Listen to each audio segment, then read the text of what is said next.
किस्त नंबर 20। सफियान को पता नहीं चलना चाहिए इस बारे में, और इंसुर को भी समझा देना कि वो भी सफियान को कुछ नहीं बताएगा। सुदफ ने मेरी बात सुनी और हाँ, मैं सर हिला दिया और मेरे पास से उठ गई और बाहर जाते हुए बोली, मैं अभी उनसुर भाई से बात करूंगी। अगर वो मान गए तो फिर कोई पुलान बना लेंगे।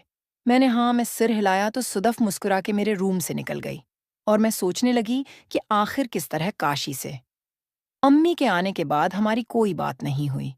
फिर हम लोगों ने खाना खाया और आराम के लिए लेट गए तो उम्मी और सुफियान भाई मेरे कमरे में आ गए और डोर को लॉक कर दिया। उम्मी मेरे पास आके बैठ गईं, सिर झुका के। तो भाई भी करीब आ गए और बोले, पनकी, अब तुम ही समझाओ उम्मी को, ये बस लगता है पागल हो रही हैं उनसुर के लिए। मैंने उम्मी की तरफ देखा और फिर भाई की तरफ देख के कहा, बताओ तो सही, अब हुआ क्या है? उम्मी, देखो पनकी, मैं चाहती हूं कि इस सब में तुम लोग मुझे भी शामिल करो। अब मैं और बर्दाश्त नहीं कर सकती। भाई, उम्मी, मैंने आपसे पहले भी कहा है कि ये ठीक नहीं होगा, क्योंकि मैं नहीं चाहता कि अंसुर और सुदफ ये समझें कि हमारा सारा घर ही इस काम में मिला हुआ है। उससे हमारी इज्जत दो टके की भी नहीं रहेगी। मैं अम्मी की तरफ देख के बोली, अम्मी, अगर देखा जाए तो भाई बिल्कुल ठीक कह रहे हैं। अम्मी, गौसे से मेरी तरफ देख के, तो फिर मैं किधर जाऊं? भाई, नहीं अम्मी, मैं ये नहीं कह रहा, लेकिन आप ये भी तो देखो कि क्या ये अच्छा लगेगा जब किसी को पता चल जाएगा। अम्मी, आप एक काम करो, अगर मेरे ऊपर एतमाद है तो मैं 2 से 3 दिन में आपको काशी के साथ सेट करवा दूंगी, ठीक है? भाई, हैरानी से मेरी तरफ देख के, पनकी, ये क्या बोल रही हो तुम? वो तुम्हारा भाई है, तुम ऐसा कैसे कर सकती हो?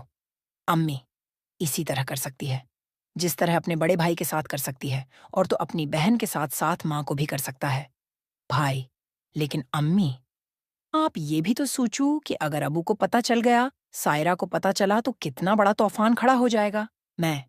भाई, अबू की आप टेंशन न लो। हाँ, सायरा का मसला है, और अगर उसे पता चल भी गया तो वो कर भी क्या सकती है? किसे बताएगी? भाई, पनकी, फिर भी ये ठीक नहीं है। मान लो मेरी बात, मैं अम्मी के लिए कोई जुगाड़ कर दूंगा। अम्मी, क्या जुगाड़ करेगा? बाहर से किसी को लाएगा और उसे क्या बोलेगा कि चला जा, मेरी माँ। भाई, नहीं नहीं उम्मी, ऐसी बात नहीं है, लेकिन कुछ तो करूंगा ही ना। भाई, आप अब ये अगर मगर छोड़ो, कोई फायदा नहीं। अगर उम्मी काशी के साथ तैयार हैं तो मैं उम्मी को 3 दिन में काशी के साथ करवा दूंगी। ये मेरा उम्मी से वादा है। इसके बाद भाई वहां से उठा और चला गया तो उम्मी ने कहा, हाँ, अब किस तरह करोगी? काशी को अपने बस में कैसे लाएगी? मैंने उम्मी की तरफ मुस्कुरा के देखा और कहा, अम्मी, आपको परेशान नहीं होना चाहिए। ये मेरा काम है और मैं आपके लिए करूंगी। अभी आप जाओ, आराम करो, बाद में बात करेंगे। उम्मी के जाने के बाद मैं सो गई, लेकिन डोर लॉक नहीं किया था। तो कोई 5 बजे मेरी आंख किसी के हिलाने से खुल गई। जब मैंने उठ के देखा तो सदफ ही थी जो मुझे जगा रही थी। मैं उठी और सुदफ की तरफ देख के जरा हैरानी से बोली, क्या बात है सुदफ, सब ठीक तो है ना? सुदफ, बाजी, भाई से मैंने बात की है, काशी के लिए। मैं सारी बात समझ गई और सुदफ की तरफ देख के कहा, हाँ तो फिर क्या कहा उनसुर ने? बताना। सुदफ, बाजी, भाई को कोई मसला नहीं है, अब आप बताओ क्या करना है? मैं सुदफ की बात से खुश हो गई और सुदफ से कहा, अभी मैं सायरा को नीचे बुला लेती हूँ, और तो ऐसा कर कि ऊपर काशी के पास चली जा, और जो करना है कर ले, लेकिन आज रात के लिए काशी को तैयार करना है और सोने के लिए यहाँ मेरे रूम में बुला लेना। समझी? सुदफ, बाजी, क्या आप भी यहीं रहोगी रात को? मैं, हाँ मेरी जान। इसके बाद सुदफ को और भी बातें समझाएं जिनसे मेरा काम आसान हो सकता था। सुदफ के साथ सारा प्लान करने के बाद मैं उठी और सायरा को नीचे बुला लिया कि मेरे साथ काम में हाथ बटाओ, और सुदफ को ऊपर जाने का इशारा कर दिया और खुद किचन की तरफ चल पड़ी।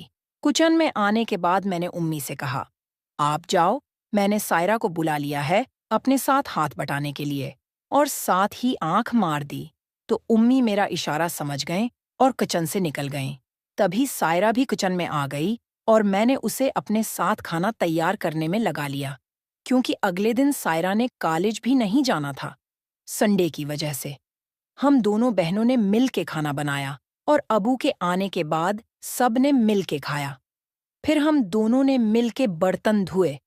इसके बाद मैं अपने रूम की तरफ चल पड़ी और सायरा ऊपर छत की तरफ सोने के लिए। मैं जैसे ही रूम में जाने लगी तो अबू ने मुझे बुला लिया, जो किसी काम से बाहर आए थे। मैं रूम में जाने की बजाय अबू की तरफ चल दी। जैसे ही अबू के पास पहुंची तो अबू ने मुझे बाजू से पकड़ के एक साइड पर ले गए और बोले, पनकी, क्या बात है मेरी जान? मुझे भूल गई हो क्या? मैंने कहा, नहीं अबू, ऐसी बात नहीं है जो आप समझ रहे हो, बल्कि आपको भी पता है कि घर में मेहमान आए हुए हैं, तो ऐसी सूरत में बहन क्या कर भी सकती है? आपको क्या पता मेरा क्या हाल हो रहा है? आपको तो बस अपना ही सोच रहा होगा ना?